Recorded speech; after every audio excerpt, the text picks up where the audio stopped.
পুলিশের এসআই ও সার্জেন্ট পদে নিয়োগে শত কোটি টাকা বাণিজ্যের অভিযোগ উঠেছে। বর্তমানে সারদা পুলিশ একাডেমিতে মৌলিক প্রশিক্ষণরত এসব বেশিরভাগ প্রার্থীর কাছ থেকে হাতিয়ে নেওয়া হয়েছিল 20 থেকে 25 লাখ টাকা। সাবেক স্বরাষ্ট্রমন্ত্রী আসাদুজ্জামান খানের নেতৃত্বাধীন 5 সদস্যের একটি সিন্ডিকেট সবকিছু সমন্বয় করেছেন।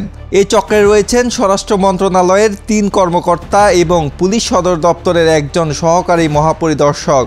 সংশ্লিষ্টরা বলছেন, অভিযোগের পর প্রাথমিক তদন্তে এরই মধ্যে বিষয়টি সত্যতা নিশ্চিত করেছে একটি সংস্থা।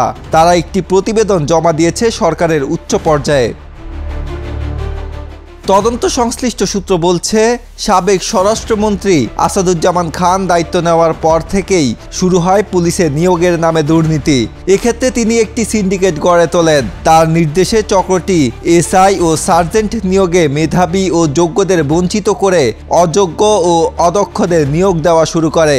2023 সালে তৎকালীন আওয়ামী লীগ সরকারের আমলে এই ব্যাচের নিয়োগ কার্যক্রম শুরু হয়।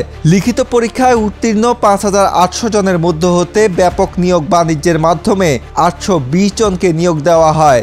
40তম আউটসাইড ক্যাডেট ব্যাচের এই 820 জন বর্তমানে 1 বছর মেয়াদী মৌলিক প্রশিক্ষণে রয়েছেন সারদা পুলিশ একাডেমিতে।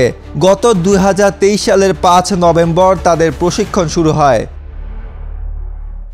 সূত্র বলছে, পুলিশের নিয়োগ বাণিজ্যের অন্তরালে ছিলেন সাবেক স্বরাষ্ট্রমন্ত্রী আসাদুজ্জামান খান। তিনি তার প্রভাব বিস্তার করে মন্ত্রণালয় এবং পুলিশ সদর দপ্তরে নিজের পছন্দের কর্মকর্তার সমন্বয়ে নিয়োগ বোর্ড গঠন করাতেন। নিয়োগ বোর্ডের সভাপতির দায়িত্ব পালন করেছেন অতিরিক্ত আইজি ব্যারিস্টার হারুন রশিদ। এছাড়া ওই বোর্ডে তার কথিত কেশিয়ার স্বরাষ্ট্র মন্ত্রণালয়ের জননিরাপত্তা বিভাগের যুগ্ম সচিব মীর আবুল ফজল, উপসচিব মাহবুবুর রহমান শেখ, ডিআইজি কাজী জিয়াউদ্দিন এবং এআইজি আমজাদ হোসেন নিয়োগ বাণিজ্যে সহায়তা করতেন। সূত্র আরও বলছে, স্বরাষ্ট্রমন্ত্রীর সিন্ডিকেটের মধ্যে মীর আবুল ফজল এবং স্বরাষ্ট্রমন্ত্রীর অত্যন্ত আশীর্বাদপুষ্ট যুগ্ম সচিব ধনঞ্জয় দাস স্বরাষ্ট্রমন্ত্রীর পক্ষে একজন প্রার্থীর কাছ থেকে 20 হতে 25 লাখ টাকা ঘুষ নিয়ে পছন্দের তালিকা প্রস্তুত করতেন। ঘুষ না দিলে তাকে ভাই ফেল করিয়ে দেওয়া হয়। তালিকা অনুযায়ী নিয়োগ প্রদানের ফলাফল প্রস্তুত সহ অন্যান্য কার্যক্রম অত্যন্ত সূক্ষ্মভাবে সম্পাদন করতেন এআইজি আমজাদ হোসেন। তিনিও পরীক্ষার্থীদের কাছ থেকে ঘুষ গ্রহণ করেছেন বলে পুলিশ সদর দপ্তরে গোপন প্রতিবেদন জমা হয়। এর ভিত্তিতে তাকে অন্য শাখায় বদলি করা হয় বলে পুলিশের মধ্যে আলোচনা রয়েছে। রাজধানীর উত্তরায় একটি ফ্ল্যাটে চক্রের সদস্যরা ঘুষের টাকা লেনদেন করতেন। এর বাইরে 2024 সালে আউটসাইড ক্যাডেটের নতুন একটি ব্যাচ নিয়োগের বিজ্ঞপ্তি প্রকাশ হয়। ইতোমধ্যে লিখিত পরীক্ষা পর্যন্ত সম্পন্ন হয়েছে। লিখিত পরীক্ষায় 3200 জন উত্তীর্ণ হয়েছেন। উত্তীর্ণ প্রার্থীদের মধ্য থেকে আগের মতোই একইভাবে ওই চক্র বিপুল পরিমাণ অর্থ সংগ্রহ করেছে। এই নিয়োগে এআইজি আমজাদ হোসেন এবং যুগ্ম সচিব মীর আবুল ফজল ব্যাপকভাবে মরিয়া হয়ে ওঠেন।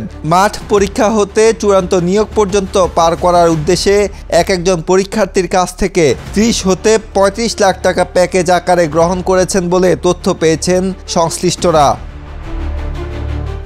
অপরাধ বিশ্লেষকরা বলছেন, পুলিশে দীর্ঘদিন ধরে চলতে থাকা অনিয়ম দুর্নীতিকে এখনই না বলা উচিত। যারাই দুর্নীতি করবে তাদের মুখোশ উন্মোচন করতে হবে, না হলে সমাজে যোগ্যরা পিছিয়ে পড়বে, এতে বৈষম্য বাড়বে।